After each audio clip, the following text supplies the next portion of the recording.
Hi, this is Macnab-Stark from The Art of Screenwriting. We're here today to talk about endings of films. I'm often surprised how many scripts and indeed how many films end poorly. They're well set up, they develop the story, and then right when you're waiting for that memorable finish, they just sort of fizzle out. For a writer, writing a good ending to a script is crucial.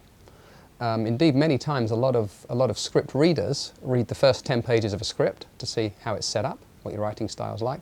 Then they'll flip to the last 5 pages to see if you know how to end a story. So the ending is absolutely crucial. Reality, when you break it down, there's really only 3 ways to end a script.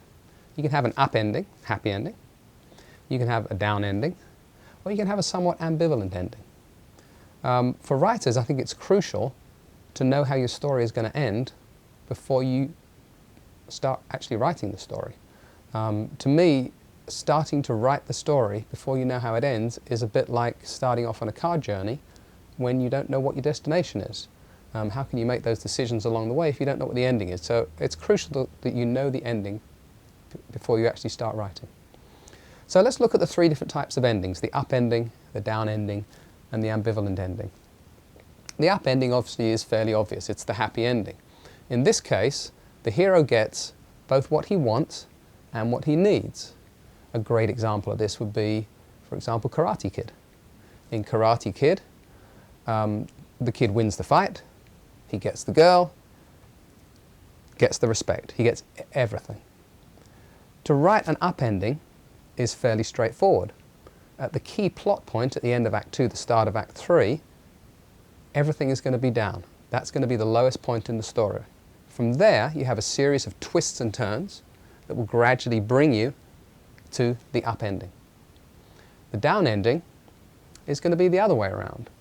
A down ending is the sort of thing you see in films like The Deer Hunter, The Hustler, Chinatown. Some great movies there, very memorable movies. For those, the process is reversed.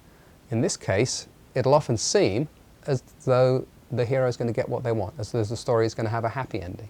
So a lot of times in those stories, you'll actually have a high point at the end of Act 2, the start of Act 3, but then gradually through the twists and turns of the 3rd act, you wind up with the down ending. The ambivalent ending is perhaps the most interesting. With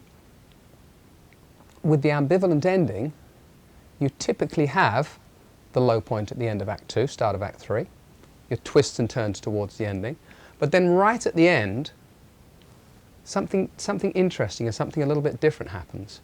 Usually what happens is that the hero doesn't get what they want, but they get what they need. What do I mean by that? Let me give you a couple of examples from very, very well-known films. Rocky.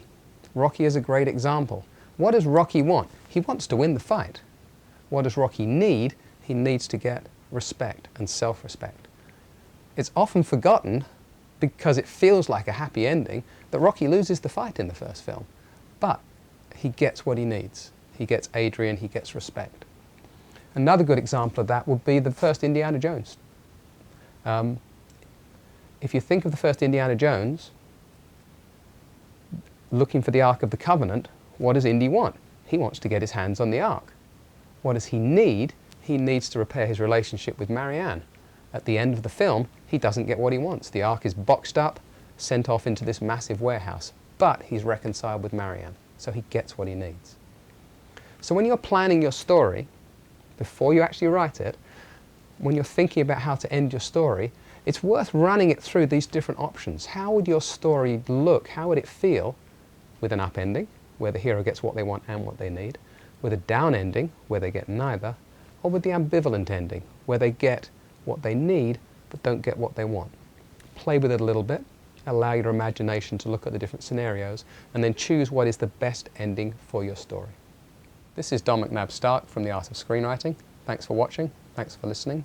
Please go by the website www.theartofscreenwriting.com to request a free newsletter, and keep writing.